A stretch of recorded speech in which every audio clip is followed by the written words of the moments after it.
WDFA.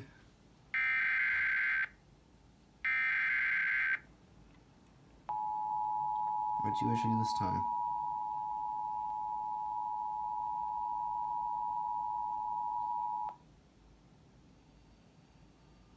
The National Weather Service in Boston has issued a special marine warning for the coastal waters east of Ipswich Bay and the Stellwagen Bank National Marine Sanctuary. Coastal waters from Provincetown, Massachusetts to Chatham, Massachusetts to Nantucket, Massachusetts, out 20 nautical miles. Ocean waters from Provincetown to Nantucket from 20 to 35 nautical miles offshore. Ocean waters from the Merrimack River to Plymouth from 40 to 60 nautical miles offshore until 8 p.m. Eastern Daylight Time.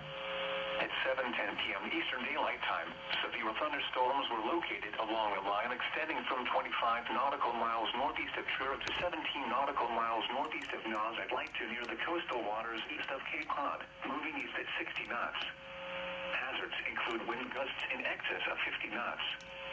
Boats could suffer significant structural damage in high winds. Small craft could capsize in suddenly higher waves.